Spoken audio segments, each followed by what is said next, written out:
Kalau kita tinggalkan Yesus, apa yang kita mau pergi kemana? Siapa yang bisa tolong kita? Siapa yang bisa kasih hati damai, sejahtera? Mana ada tukang kopi di sini? Ada? Nah ini. Apa namanya? Saya lupa lagi. Effendi apa? Sanusi apa namanya? Hah?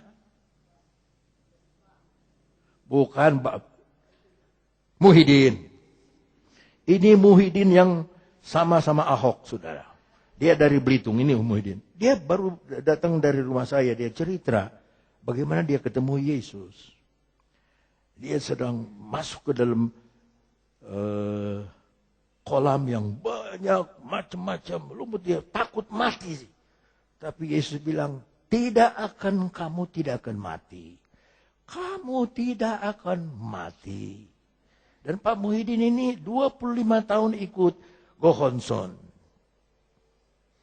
Sampai berjendol kakinya karena kuih. Dia udah tahu masuk lubang, dia tidak tahu. Dia tidak cerita sama saya lubang apa. Apa lubang singa, apa lubang keyep, saya tidak tahu. Dia sudah pernah sampai mau masuk lubang. Ya lubang apa? Saya tidak tahu. Tetapi Tuhan memanggil dia, Tuhan selamatkan dia. Dia sendiri yang bersaksi sama saya. Ya, dia tidak berani bersaksi di depan, bersaksinya di rumah saya. Ya, dan dia berkata bahwa, aduh kalau tidak ada Yesus dia tidak tahan. Untung ada Yesus. Ya, dia mau kecelakaan di Belitung, 2 roda mobil sudah terangkat terlalu cepat. Dia hanya bilang dalam hati, Yesus. Heran. Mau kemana kalau kita tinggalkan Yesus? Mau bikin apa lagi kalau kita tinggalkan Yesus? Yudas tinggalkan Yesus. Sesudah Yudas keluar, Yesus berkata, sekarang, ayatnya nggak ada sih. Sekarang, ayat 31. Anak manusia dipermuliakan. Kalau dipermuliakan, dia bukan menonjolin diri. Dia nggak muji dirinya. Dia dimuliakan sama Tuhan. Ketika nila itu sudah dibuang. Dan Allah dipermuliakan di dalam dia. Tuhan dipermuliakan melalui hidupnya. Nampaknya sekarang Yesus lebih bebas bicara. Maka saudara-saudara, kalau bicara pada banyak orang, hati-hati. Tidak semua orang telinganya sama. Tidak semua orang karakternya sama. Yesus tuh kenal 3,5 tahun. Yudas kenal Yesus, Yesus kenal Yudas. Kenapa murid Yesus sendiri sampai jadi pengkhianat? Saya ulangi, karena Yudas menutup pintu. Yudas lihat Yesus jalan di atas air. Mungkin Yudas turut berdoa menyembuhkan orang sakit. Yudas pernah mengusir setan. Tapi Yudas tidak mau buka hatinya kepada firman Tuhan. Jangan jawab. Saya mau nanya tapi enggak usah dijawab. Apa tadi pagi saudara baca Alkitab? Jangan jawab. Sebab Tuhan sudah tahu jawabannya. Apa ada waktu bagi saudara untuk baca firman Allah? Nampaknya Yudas tidak ada waktu untuk firman Tuhan. Pikirannya cuma duit. Maria mempersembahkan 300 dinar minyak narwastu. Dia pikirannya duit. Kenapa kamu buang-buang? Ya, ini kalau 300 dinar bisa untuk kasih untuk orang miskin. Pikirannya duit. Hitungannya duit terus. Ya. Nah, orang barat sama orang Indonesia itu beda. Ya, satu orang Amerika, satu orang Indonesia dengar burung. Burungnya burung Indonesia.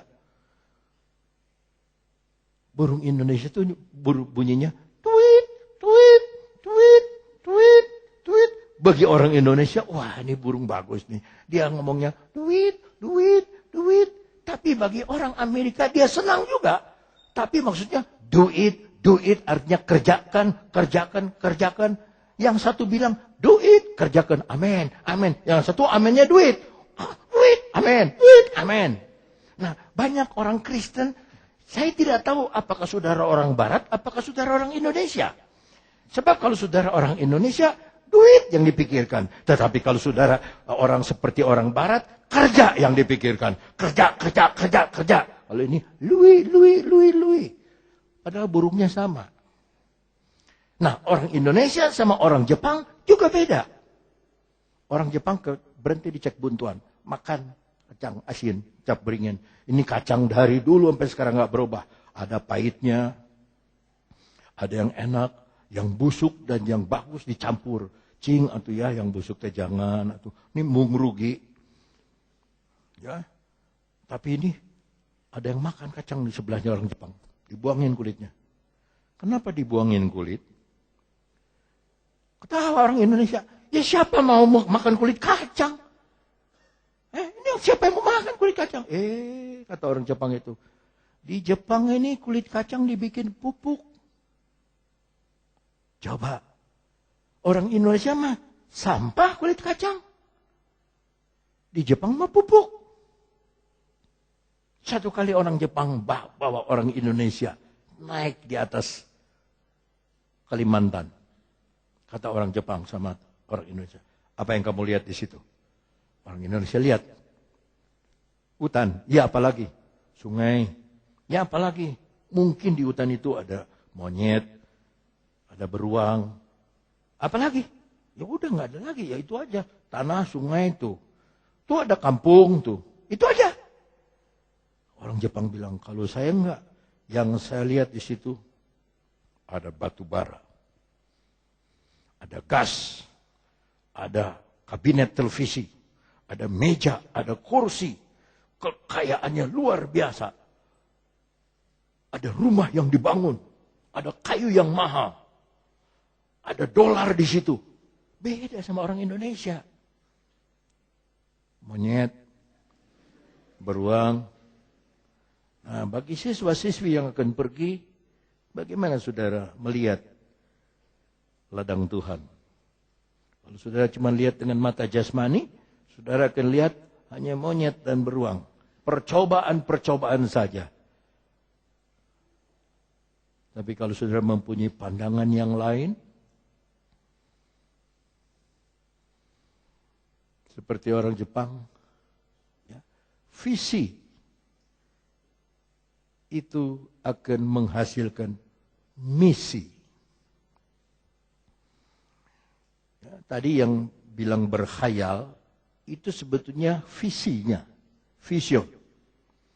Sama saya menghayal dulu, waktu SMP, pulang sekolah, saya tidur di ranjang kerok, papa, mama, jendelanya ada 2, kena angin, tidur. Buka atlas, ngelamun saya. Saya lihat kota-kota di peta itu. Sydney, Jakarta, ambil garisan, segitiga saya ingat, sama patlot. Garis, bikin pesawat terbang kecil. Perjalanan yoyo. Jakarta, Singapura, Jakarta, Kuala Lumpur, kus ke Amerika, perjalanan saya. Masih SMP. Tapi semua, saudaraku, yang saya visikan, itu semuanya dikasih sama Tuhan.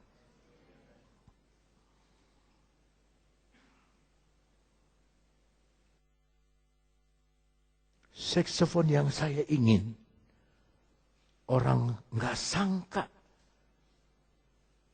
bisa jual sama saya. Orang Yahudi. Itu tadi mouthpiece itu tadi. Saya sudah cari sampai di Australia, di Amerika. Tidak ada mouthpiece itu. Ya. Van Doren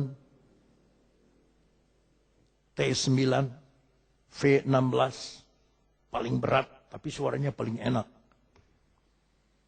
Kemarin saya main-main ke Wijaya, Toko Wijaya. Toko Wijaya itu yang jaga bagian saksofonnya dia peniup saksofon di gereja. Dan nanti tiap minggu pertama, dia tiup saksofon. 6 orang, 7 sama saya di gereja Jakarta. Ngobrol-ngobrol. Bilang ada, itu enggak? Saya ngomong, ada Van Doren nomor V16 enggak? Karena itu dipakai oleh pemain saksofon yang saya senang. Suaranya lain. Kebetulan Pak, ini udah berapa tahun nggak laku. Nih buat Bapak. Karena udah lama nggak laku dikurangin harganya. Begitu saya lihat, tuh, udah. Di depan saya tuh. Dikasih sama saya. Terus saya dikasih lagi satu. Ada satu tipean tadi yang tadi. Buat sopran. Makanya sopran saya suaranya lebih bagus daripada yang sebelah. Itu bukan karena permainannya saya lebih bagus, bukan. Mainnya dia bagus. Yang kurang bagus ininya. Mouthpiece-nya. Ya, makanya sopran dia kayak yang gitu. Kalau saya punya bulat gitu. Karena ininya. Sebab di dalam tiupan saya ada lagi tambah satu. Ini cuma satu-satunya. Kenapa bos saya beli cuma ini satu? Saya nggak tahu. Ini hokinya Pak Onda tuh. Udah. Asal Pak Onda tuh kesini ada aja yang gitu. Tapi sebetulnya bukan itu. Saya mencipta dulu. Ngelamun. Telepon ke Australia. Nggak ada. Ada merek ini nggak? Nggak ada. Lihat di internet. Cuman ada di internet. Bagaimana kita masukin yang di internet? Lalu ditiup. Nggak bisa. Tetapi heran. Apa yang ada sama hati saya? Itu Tuhan tahu. Maka tadi penyanyi. Apa yang tidak dipikir. Apa yang tidak diduga.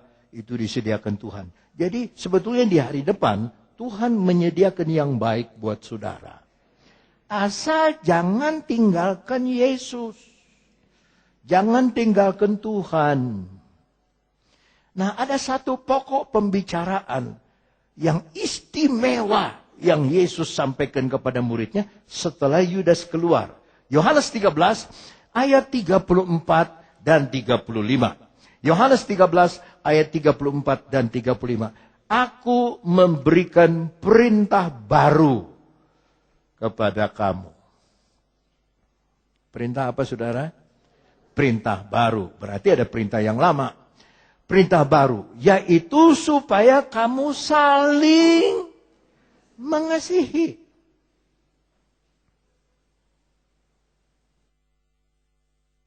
Sama seperti aku telah mengasihi kamu. Jadi ini menunjuk kepada ayat 1.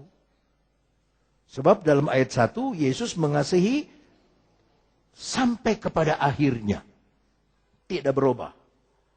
Sama seperti aku telah mengasihi kamu, demikian pula kamu harus saling mengasihi. Pasti di antara kita ada yang salah. Pasti. Kita kan manusia, bukan Tuhan. Bukan malaikat. Malaikat aja ada salah. Apalagi kita manusia.